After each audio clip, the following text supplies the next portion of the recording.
India गठबंधन में फूट, आप कांग्रेस अलग अलग लड़ेंगे लोकसभा चुनाव। हरियाणा की सभी 10 सीटों पर चुनाव लड़ने की तैयारी में आप। दिल्ली में भी कांग्रेस के लिए एक से ज्यादा सीट छोड़ने को तैयार नहीं केजरीवाल। इंडिया गठबंधन के अंदर बैठकें चल रही हैं। बीजेपी के खिलाफ मजबूत विपक्षी एकता की कोशिश हो रही है, लेकिन ये एकजुटता हो पाएगी, इस पर सवाल उठ रहे हैं। शरद पवार दावा कर रहे हैं कि दिल्ली में आम आदमी पार्टी कांग्रेस को लोकसभा की 3 सीटें देगी, जबकि आपके नेताओं की ओर से कहा जा रहा है कि एक सीट भी कांग्रेस के लिए छोड़ दे तो भी कांग्रेस के लिए बहुत होगा।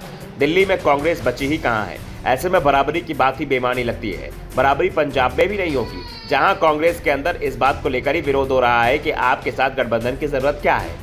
तो अब आपने हरियाणा में कांग्रेस के साथ गठबंधन की संभावना से ही इंकार कर दिया है। पार्टी ने सभी 10 लोकसभा सीटों पर चुनाव लड़ने की तैयारी शुरू कर दी है, जबकि इंडिया गठबंधन में इस बात पर सहमति बनती दिख रही थी कि विधानसभा चुनाव में इंडिया गठबंधन काम नहीं करेगा, सिर्फ लोकसभा चुनाव मिलकर लड़ा जाएगा। लेकिन आप और कांग्रेस के बीच चल रहे टकराव के बाद अब यह मुश्किल दिख रही है कि दोनों दल साथ साथ मिलकर चुनाव लड़ने को तैयार हो पाएंगे। इंडिया गठबंधन का हिस्सा आम आदमी पार्टी ने राज्य की सभी 10 लोकसभा सीटों के लिए इंचार्ज की घोषणा कर दी है। जिन नेताओं को हरियाणा की 10 लोकसभा सीटों का इंचार्ज बनाया गया है, वे सभी पंजाब की भगवंत मान सरकार में मंत्री हैं।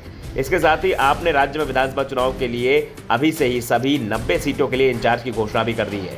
जिन नेताओं को विधानसभा चुनाव के लिए इंचार्ज बनाया गया है, उनमें से कई पंजाब सरकार में महत्वपूर्ण जिम्मेदारी भी संभाल रहे हैं। 90 में से कम 70 इंचार्ज पंजाब में विभिन्न बोर्ड्स और कॉर्पोरेशन के चेयरमैन हैं, तो कई दिल्ली के नेताओं को भी हरियाणा की जिम्मेदारी सौंपी गई है। वैसे तो आप दिल्ली में इस समय मुसीबत में दिख रही है। पार्टी के कई नेता जांच का सामना कर रहे हैं, तो कई पर गिरफ्तारी का संकट भी मंडरा रहा है।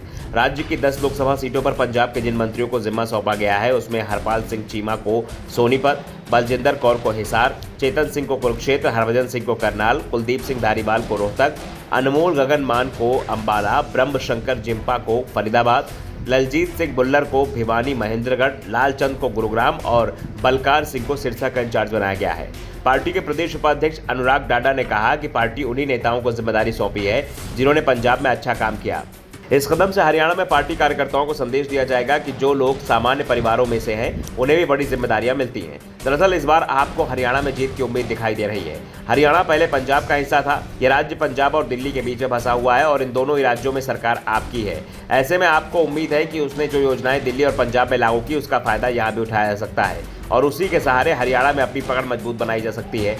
आपकी रणनीति से साफ हो गया कि कांग्रेस के साथ उसका गठबंधन बेहद मुश्किल दिखाई दे रहा है और अगर ये गठबंधन होता है तो आप कड़ी सौदेबाजी की तैयारी में हैं। इस बीच पार्टी की ओर से इस बात के भी संकेत दिए जाने लगे हैं कि पंजाब और दिल्ली को लेकर गठबंधन भी हो सकता है, लेकिन हरियाणा की सभी 10 सीटों पर आप अकेले अपने दम पर चुनाव लड़ेगी। और दावा तो यहाँ तक किया जा रहा है कि आप दिल्ली में कांग्रेस को उसी शर्त पर या 1 या 2 सीट देने को तैयार है जब कांग्रेस भी हरियाणा में उसके लिए सीट छोड़ने को तैयार है। अगर कांग्रेस हरियाणा में आपके लिए सीट नहीं छोड़ेगी तो आप भी दिल्ली में उसके साथ गठबंधन नहीं करेगी और ना ही पंजाब में कांग्रेस को ज़्यादा राहत देगी। ऐसे में साफ है कि अब हरियाणा में सीट इंडिया गठबंधन की परेशानी का कारण बनती दिख रही है। Bureau report, the such India.